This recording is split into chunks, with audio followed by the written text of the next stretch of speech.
Hey, to change theme of your Samsung Galaxy M34 5G, first of all you have to open the settings. Then from here scroll down and go for the themes.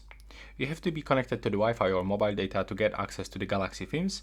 And now, as you can see, we can store the themes. That's actually a lot of themes, but let's say that I want to get 3 themes. So I have to click on the right upper corner and type 3. And from here, you can actually pick any theme that you want.